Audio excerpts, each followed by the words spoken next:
Hey everybody, it's the Mad Master here. I'm doing another political video today because I felt like it. And this one's about Gavin Newsom, the governor of California, and how I think he would be a disaster to be the replacement candidate for Joe Biden. Now, I've followed, as one of my previous videos has said, I've followed Joe Biden for many years as far as his politics and stuff.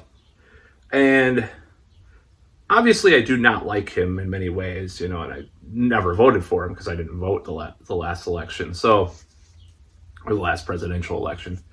I did vote for him ostensibly in 2008 because he was vice presidential candidate, but nevertheless, I did not vote for him in 2020. So this is what I think about Joe Biden. So he's a safe establishment hack, obviously suffering from cognitive decline, and he's kind of the old generation, the old school kind of generation of political hackery. So I see that as like, silent generation, early baby boomer kind of contingent that still sort of had a semblance of some of that new, dare I say, New Deal, or if you're against the New Deal, because I know a lot of libertarians and stuff are, just like there is, but like Eisenhower or something, like there is a limit to government, and there is still a limit to what America can do as far as going against liberty and things like that. There's still like a wall that is there. Now, the recent Supreme Court decision obviously contradicts that, with the censorship thing with the Biden administration. But there's like this semblance of normalcy that he has, and I would dare say Trump even has to some extent. Now, I think there is a danger in these younger people. Now, I'm not going to say like Gavin Newsom, that's younger than. There's this generational divide, and I think it's more dangerous in the hands of someone like Newsom, and I'm trying to explain this in the best way. But, like, for example, you have these WEF, World Economic Forum, young leaders and all these types of people. Actually, I think, ironically, Tulsi Gabbard is one of them. And one of the writers for The Acolyte is one, too, actually. Or she's a member of the World Economic Forum.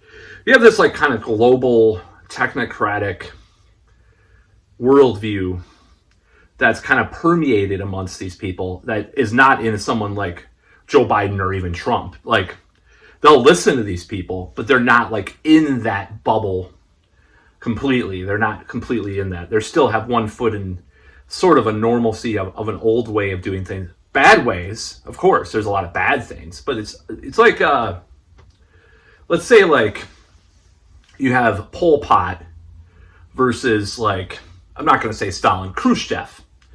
I mean, they're both bad, they're both communists by their own definition, but goddamn, Khrushchev at least, is like somewhat of a normal, like, bureaucratic, like, leader that won't, like, just completely destroy everything. So I'm trying to explain this the best way possible, my worldview about the whole thing with Newsom.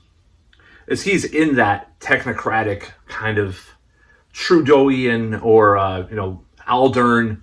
He's kind of one of those people that has that grasp of reality that just has this kind of technocratic, authoritarian worldview, in my opinion, what I've seen with him so far.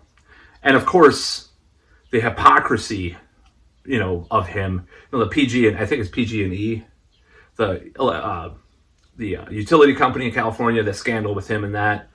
I guess there was some cocaine scandal and some like cheating wives and stuff scandal years back. There's just all sorts of stuff with Newsom. And I've talked about him before. And also, not to mention, I've talked about him because during the COOF period, the whole French laundry scandal was one of the worst things that happened. To me, that was one of the most brazen exhibitions of hypocrisy during that whole period of time. And I feel like Newsom would pass some of the worst things ever in the White House. He wouldn't try to do some kind of student loan grift where half the people won't even get their student loans forgiven.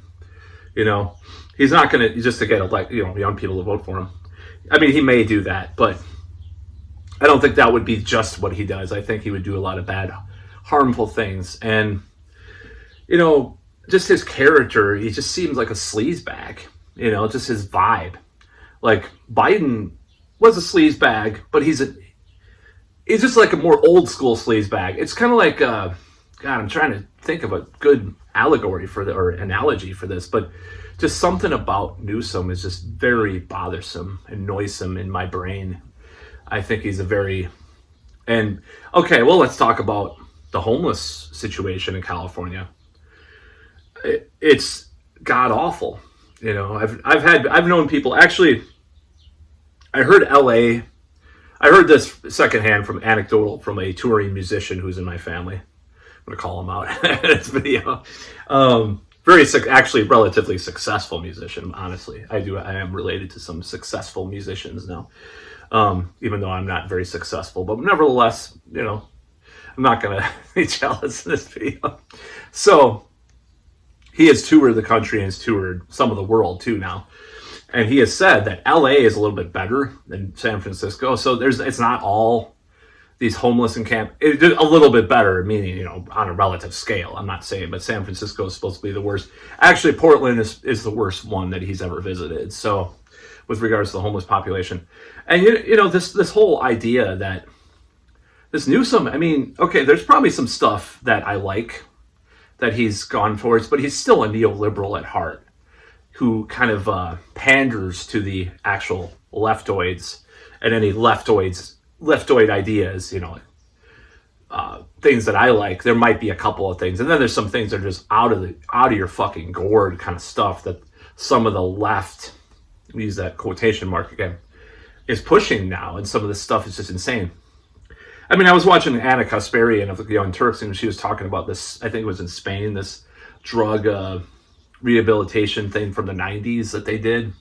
And then they totally turned it on its head, but it's more left-wing, allegedly, from people's point of view, but it's actually worse and just doesn't make any sense from either a right-left perspective, much like they're doing in this town with some of these new laws. And give an example, in this town, we had a huge ice storm in the winter, and this is the kind of leader that Newsom would be, by the way, like the current mayor.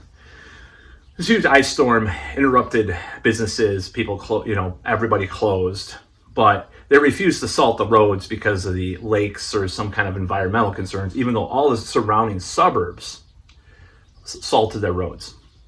Now, the hypocrisy is eminent because they're gentrifying the city with these huge apartment buildings. What is that going to do for the environment? So it's that kind of hypocrisy, NIMBYism, just this horrible sleaziness that I think Newsom would bring to the White House. I think something just really bothers me about him.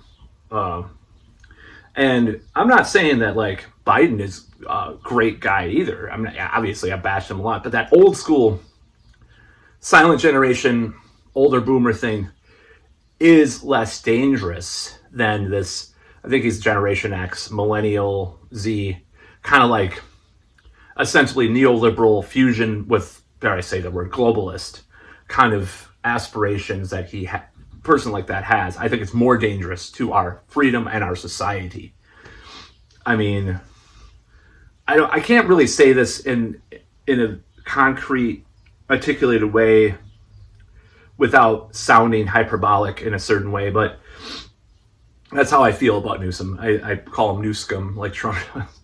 I think we're safer under Biden than we would be under Newsom, but I would never vote for Biden because I'm not going to vote. And I would never vote for him anyways. And I would never vote for Trump either. But we're safer under those two than Newsom. I think Newsom would be a tragedy, and he's not an Obama. And the Democrats have talked about replacing Biden with Newsom and stuff. And I think the only choice I would give is Jared Polis of Colorado, because as much as he's played defense for the Democratic Party. He was the only Democrat who was a member of the Liberty Caucus, and he also is against SOPA, PIPA, and all that globalist fucking censorious bullshit. So, and he's against a lot of the wars, and he's pro-drug decriminalization and stuff, and he's still a little more sensible about some of the more, thing. I mean, more on the left, of course, in many ways, but it's like kind of like that intersection of libertarian and left that actually does appeal to me and a lot of people. Obviously, like, Joe Rogan of 2019. Was that a centrist? I don't know, but yeah, I think he would be the only choice that I would say as far as president. As far as who I don't know anybody else. A lot of people were hypocrites. Plus, on the coof, Jared Polis was decent too, honestly. Like, compared to the other governors, like the other Democratic governors. I don't like any of them, but, I don't even like him. But he would be better. He would be tolerable, people like that. And, yeah, I just think it's just and I'm probably going to use a backdrop of a California city for my green screen today for this video of the homeless people and stuff. It's really terrible. And the fact that they're so convoluted in their responses to this, and it just doesn't make any sense. It's not a right versus left thing anymore. It's sensible versus nonsensical.